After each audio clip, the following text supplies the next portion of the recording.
All set? Yep. Good. And action!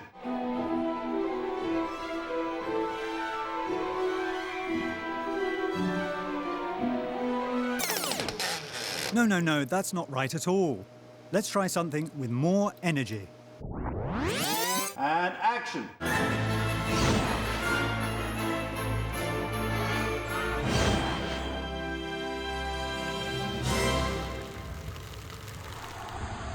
I'm David Yates, Director of Harry Potter and the Order of the Phoenix, and this is...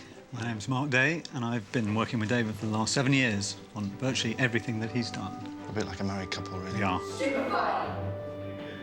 Yeah, very good. Let's do one more like that then. Lovely. So you're resetting, guys, going again. Sometimes for a single shot, there might be anywhere between 3 or 20 takes. Yeah. For example, when we shot The Kiss, each of those shots are probably anywhere between 5 and 27 takes of The Kiss. That was terrific. We'll do one more. Keep running. One like that. This is it. We've got it, guys. That was great. You really lost yourself there.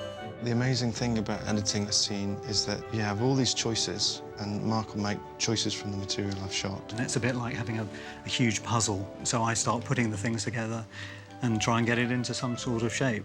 Basically, there are 1,000 different ways you can cut a scene or a sequence. There's no right way and there's no wrong way. And we spend our days experimenting and exploring.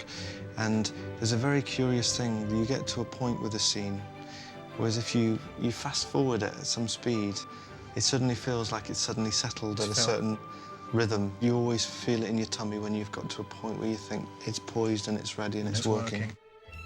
Now let's look at a scene from the film and see how different camera angles can affect the tension. First, the scene in a wide shot. The audience is removed from the action, but the context of the scene is established. Then the same scene using close-up shots. There's more tension since we're closer to the action. We'll get a chance to play with this scene later. But first, let's look at some of the important elements in creating a scene.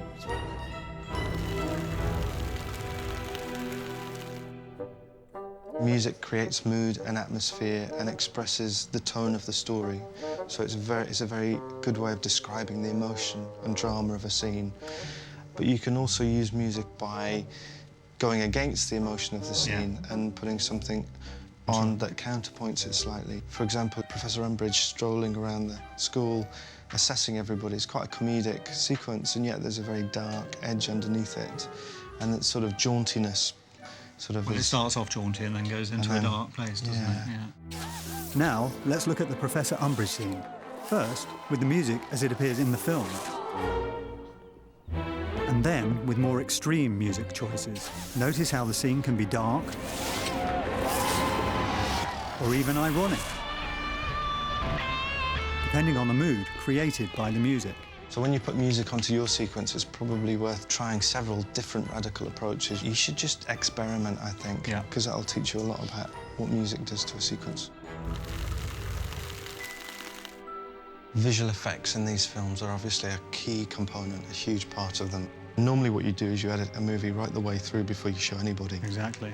But because a huge section of this film has a heavy visual effects element, you have to present work early, so all these teams of animators and craftspeople can get to work on the scene. And the visual effects, once they start coming in, changes everything again. So it's actually a very fluid, ongoing, organic process. Yeah. Let's take a look at some visual effects from the film and how they can enhance a scene. First, the film footage as it was shot on the set. Then, with visual effects added to give greater impact to the scene. Sound effects are another element that can greatly enhance a scene.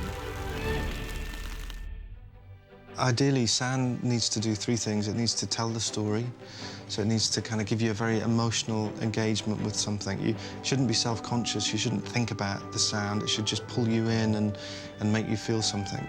In the scene that you'll see, where Neville kind of tries out his wand effects and gets disarmed by the Death Eater dummy, when I put the sequence together, I get some good wand effects, which kind of really helped me make the cuts work. It's amazing how, without sound, the scene doesn't work nearly as well. But when you put the sound effects of the wand going down, do you remember when I put those on? It really helped. It just brings the whole scene together, doesn't it? It's kind of bizarre. Sound's a wonderful thing. Oh, yeah, absolutely. And sound actually tends to quicken things up a wee bit. Yeah. Now, let's take a look at that scene with Neville.